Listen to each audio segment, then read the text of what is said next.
ওম নমো ভগবতে বাসুদেবায়। জয় শ্রীকৃষ্ণ। রাধে রাধে। আজ ২৯শে অগ্রহায়ণ মঙ্গলবার, ইংরেজি ১৬ই ডিসেম্বর। আজ অগ্রহায়ণ মাসের শেষ দিন, অর্থাৎ সংক্রান্তি তিথি। এই তিথিতে গ্রাম বাংলায় পালন করা হয় ইতু পূজা ব্রত। কুমারী ও সধবারাই এই ব্রত করে থাকে। এই ব্রত করলে মেয়েরা যথার্থ সুখ সম্পদের অধিকারী হয়ে থাকে। ব্রত কথা। এক রাজ্যে এক খুব গরিব বামুন বামনি বাস করত। তাদের উবন আর ঝুমনো নামে দুটি মেয়ে ছিল। একদিন বামুনের খুব পিঠে খাওয়ার ইচ্ছে হয়, সে সব জিনিস জোগাড় করে নিয়ে এলো। বামনি রাত্রির বেলায় পিঠে করতে লাগলো, আর বামুন রান্নাঘরের পিছনে চুপ করে বসে পিঠে গুনতে লাগলো। এরপর বামুনকে খেতে বসিয়ে বামনি যখন পরিবেশন করছে, তখন বামুন বলল, দুখানা পিঠে কম হলো কেন? বামনি বলল যে সে তার মেয়ে দুটিকে দুখানা পিঠে দিয়েছে। এই কথা শুনে বামুন খুব রেগে গেল, কিন্তু কিছু বলল না।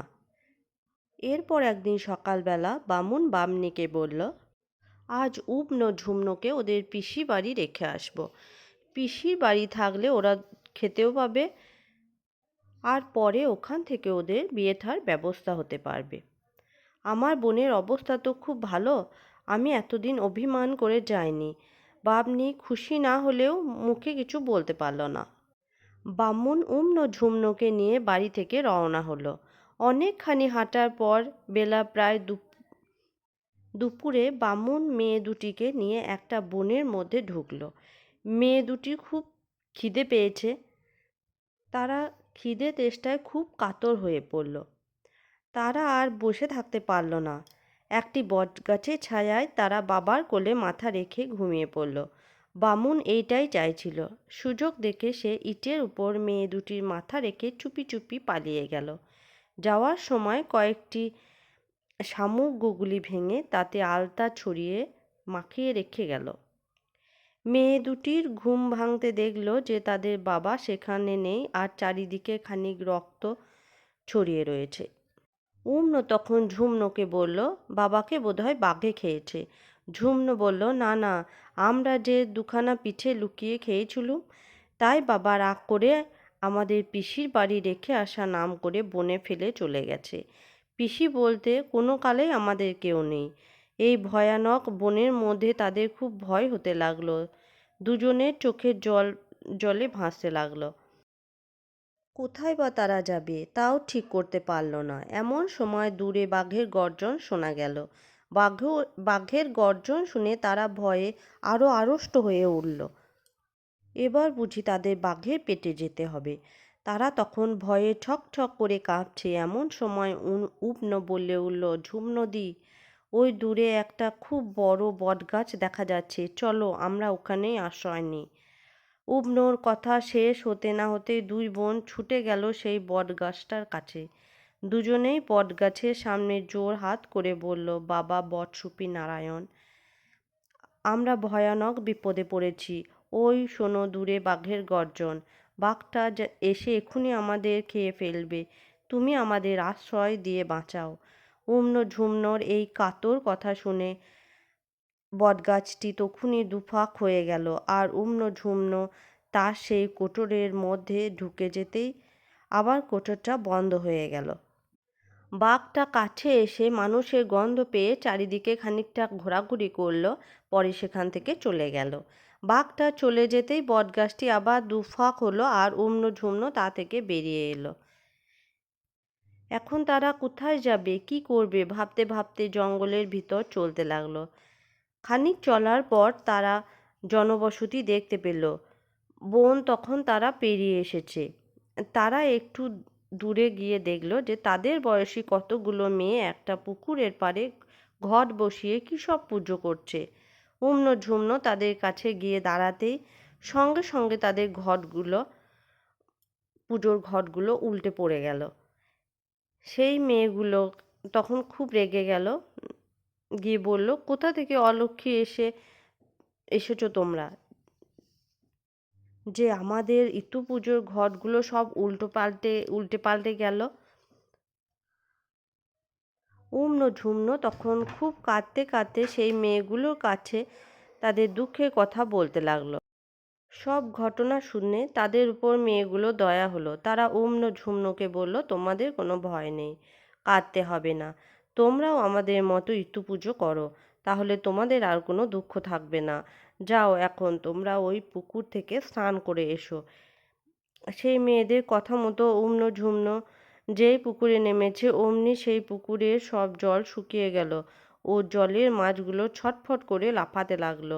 উমনো ঝুমনো এই ব্যাপার দেখে কাঁদতে কাঁদতে আবার মেয়েগুলোর কাছে ফিরে এসে সব কথা বলল। মেয়েরা তখন বলল, এই নাও, ঘটের দুব্য দিচ্ছি, নিয়ে গিয়ে পুকুরে ফেলে দাও।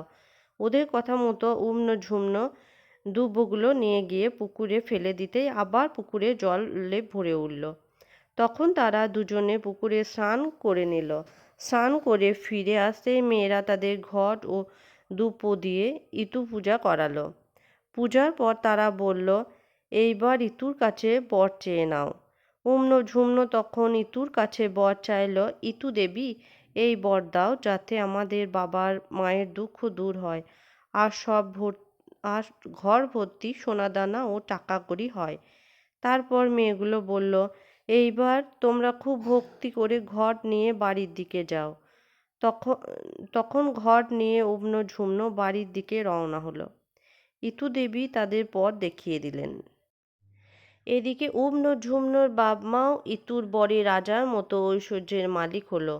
দুই বোন ক্রমে ঘট হাতে করে বাড়িতে এসে পৌঁছালো। তাদের বাপ-মা ভেবেছিল যে এতদিনে মেয়ে দুটো নিশ্চয়ই বাঘে খেয়ে ফেলেছে, আপদ দূর হয়েছে। এমনি সময় হঠাৎ উমনো ঝুমনোর বাড়ি ফিরতে দেখে তাদের বাপ আশ্চর্য হয়ে বলল, তোরা এতদিন বেঁচে ছিলি, কোথা থেকে ফিরে এলি? উমনো বলল, বাবা, আমরা যদি মরতাম তাহলে তোমরা এত বড়লোক হতে পারতে না। আমরাই ইতু পুজো করে মাকে সন্তুষ্ট করে তোমার রাজার হওয়ার বর চেয়েছিলাম, তাই আজ তুমি এত বড় হতে পেরেছ। তখন তাদের বাবা মা আদর করে মেয়ে দুটোকে ঘরে ডেকে নিয়ে এলো। বাবনিও তাদের মুখে সব কথা শুনে ইতু পুজো আরম্ভ করলো। বছর খানেকের মধ্যেই বামুন বামনির একটা সুন্দর ফুটফুটে ছেলে হলো। তখন তাদের আর আনন্দ ধরে না। ধন ঐশ্বর্য ও ছেলে পেয়ে মেয়েদের নিয়ে তারা মনে সুখে ঘর সংসার করতে লাগলো। কিছু এইভাবে কিছুদিন কেটে যাওয়ার পর একদিন এক রাজপুত্র আর কোটাল পুত্র দুই বন্ধু মিলে তাদের অনেক লোকজন সঙ্গে নিয়ে বামুনদের বাড়িতে এসে হাজির হলো। বেলা তখন দুপুর। তারা তখন খিদে তেষ্টায় অস্থির। রাজপুত্র এসে সামনে উমনোকে দেখতে পেয়ে বলল, আমাদের খুব তেষ্টা পেয়েছে, আমাদের একটু জল খাওয়াতে পারো? উমনো তখনই ছুটে গিয়ে একটা ছোট ভাঁড়ে করে এক ভাঁড় জল এনে দিল। এক ভাঁড় জল দেখে রাজপুত্রের ভয়ানক রাগ হলো, কিন্তু কি করবে, যেটুকু জল পাওয়া গেছে সেইটুকুই এখন খেয়ে নেওয়া যাক। এই ভেবে রাজপুত্র ভাঁড়টি মুখে তুলে জল খেতে আরম্ভ করেছে। কিন্তু কি আশ্চর্য, যত জল খায় ভাঁড়ের জল কিছুতেই ফুরোয় না। তখন তিনি তার লোক লস্কর সবাইকে সেই ভাঁড়ের জল খেতে দিলেন। তারাও প্রাণ ভরে জল খেলো, তবুও ভাঁড়ের জল যেমন ছিল তেমনই রইল। তখন সকলে উমনোকে ধন্য ধন্য করতে লাগলো। রাজপুত্র উমনোকে বলল তার বাবাকে ডেকে আনতে। উমনো গিয়ে বামুনকে ডেকে আনলো। রাজপুত্র বামুনকে বলল, আপনার মেয়েটি বড় ভালো, আমি মদ্রদেশের যুবরাজ। যদি আপনার কোনো আপত্তি না থাকে তাহলে আমি আপনার এই মেয়েটিকে বিয়ে করতে চাই। বামুন তখন বলল, আপত্তি আমার কিছুতেই নেই, তবে আমার আরও একটি মেয়ে আছে, তার এখনো বিয়ে হয়নি। যুবরাজ বলল, আমার সঙ্গে আছে আমার বন্ধু কোটাল পুত্র, আপনি ইচ্ছে করলে আমাদের দুজনকে দুটো মেয়ে দান করতে পারেন। বামুন দেখল চমৎকার সুযোগ, সে আর দেরি করল না। গোধূলি লগ্নে উমনোর সঙ্গে যুবরাজের আর ঝুমনোর সঙ্গে কোটালের ছেলের বিয়ে হয়ে গেল। পরের দিন উমনো ঝুমনো শ্বশুরবাড়ি যাওয়ার সময় বামনি বলল, তোরা কি খেয়ে শ্বশুরবাড়ি যাবি? উমনো বলল, আমি এখন রাজা রানী, দাঁতঘানি ভাতে চাল আর মাছ মাংস ভালো করে রেঁধে দাও। আমি তাই খেয়ে পান চিবোতে চিবোতে হাতি পিঠে চড়ে শ্বশুরবাড়ি যাব। আর ঝুমনো বলল, আজ অগ্রহায়ণের রবিবার, ফলমূল নিরামিষ খেয়ে ঋতুর ঘর নিয়ে আমি হাতির পিঠে চড়ে শ্বশুরবাড়ি যাব। শেষ পর্যন্ত দুই বোনের যাওয়ায় দুরকম ব্যবস্থা হলো। তারা খেয়ে দিয়ে যে যার স্বামীর সঙ্গে হাতির পিঠে চড়ে তাদের শ্বশুরবাড়ির দিকে রওনা হলো। উম্ন যে পথ দিয়ে যেতে লাগলো সেখানে তাদের সামনে পড়ল গৃহদাহ, মরক, দুর্ভিক্ষ ও যত সব অমঙ্গলের চিহ্ন। আর ঝুমন যে পথ দিয়ে যেতে লাগলো দেখতে পেল যে বিয়ে, সভা সমিতি, অন্নপ্রাশন আরও নানা রকম পুজো পার্বণ। এইভাবেই উম্ন যুবরাজের সঙ্গে রাজবাড়িতে এসে হাজির হলো। রানীমা ওদের আসার খবর পেয়ে বউ বরণ করতে এলো, কিন্তু বউ যেমনই হাতি থেকে নামলো অমনি রাজার বাড়ির সিংহদুয়ারটি হুড়মুড় করে ভেঙে পড়ল। যুবরাজের মা অনেক বকাঝকা করে বউকে ঘরে তুললেন। এদিকে কোটাল পুত্রের মা বউ বরণ করতে এসে দেখলেন তাদের বাড়ির লোহার দরাগুলো সব সোনার হয়ে গেছে। কোটাল পুত্রের মা কোলে করে নতুন বউকে আদর করে ঘরে তুললেন।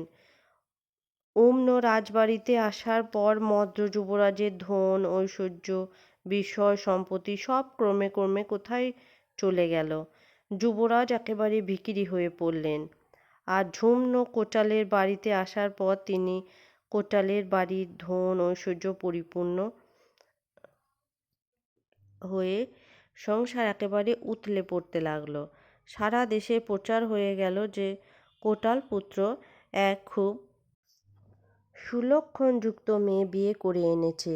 তাদের এখন সব দিকেই বাড়বাড়ন্ত। মদ্র যুবরাজ অম্নকে অলক্ষী ভেবে নিয়ে তার উপর খুব চটে গেলেন। অম্ন তার সামনে এলে তাকে দূর দূর করে তাড়িয়ে দিতে লাগলেন।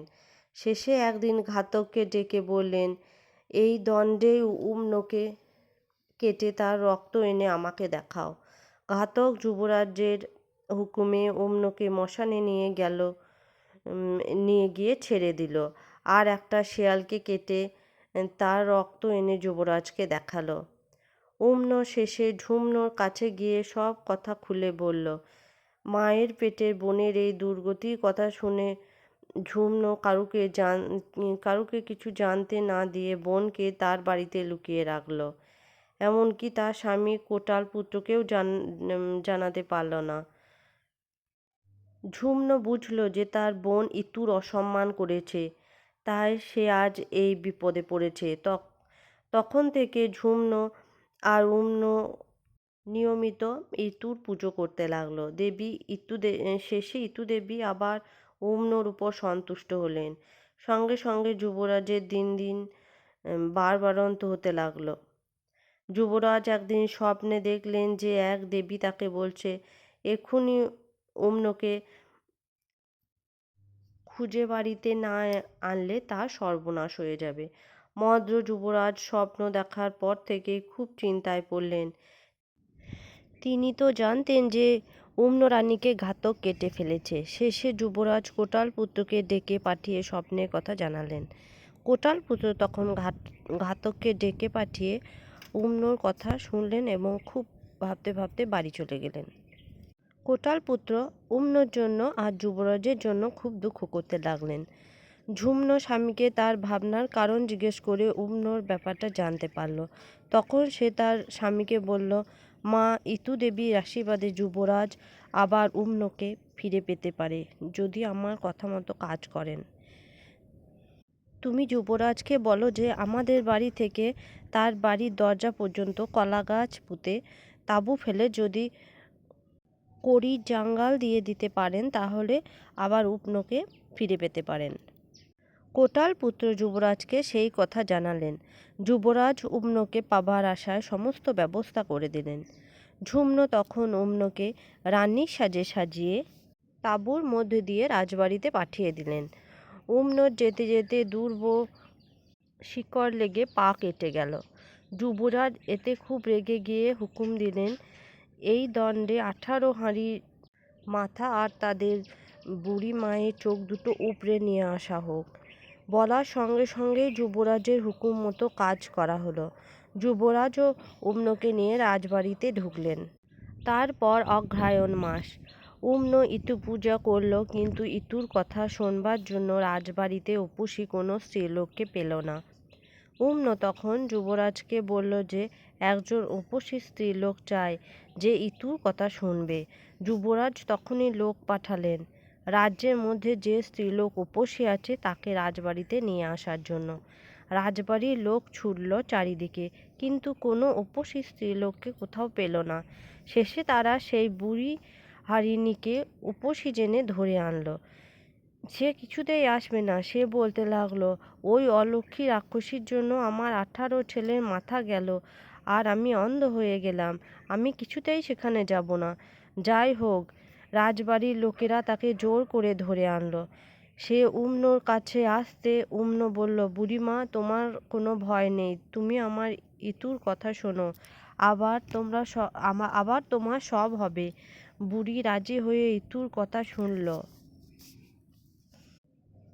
উম্ন বলল, এইবার মায়ের কাছে বর চাও। বুড়ি তখন তার 18 ছেলের বেঁচে ওঠা আর তার চোখ ফিরে পাওয়ার জন্য বর চাইল। ইতুর আশীর্বাদে তাই হলো। বুড়ি তখন 18 ছেলেকে আর নিজের চোখ ফিরে পেল। এরপর হারিণী চারিদিকে বলে বেড়াতে লাগলো যে রানীমা উম্নর ঋতু পুজোর কথা শুনে সে আবার তার সব ফিরে পেয়েছে। তখন থেকে দেশ শুদ্ধ সকলে ইতুর পুজো করে আনন্দে বসবাস করতে লাগলো। এরকম আরও অনেক পুরনো দিনের ব্রত কথা যদি আপনারা শুনতে চান, তাহলে আমার চ্যানেলটাকে সাবস্ক্রাইব করে পাশে থাকা বেল আইকনটা প্রেস করে দেবেন, যাতে করে আমার সমস্ত ভিডিও নোটিফিকেশান আপনাদের কাছে পৌঁছে যেতে পারে। ততক্ষণ আপনারা সবাই ভালো থাকবেন ও সুস্থ থাকবেন।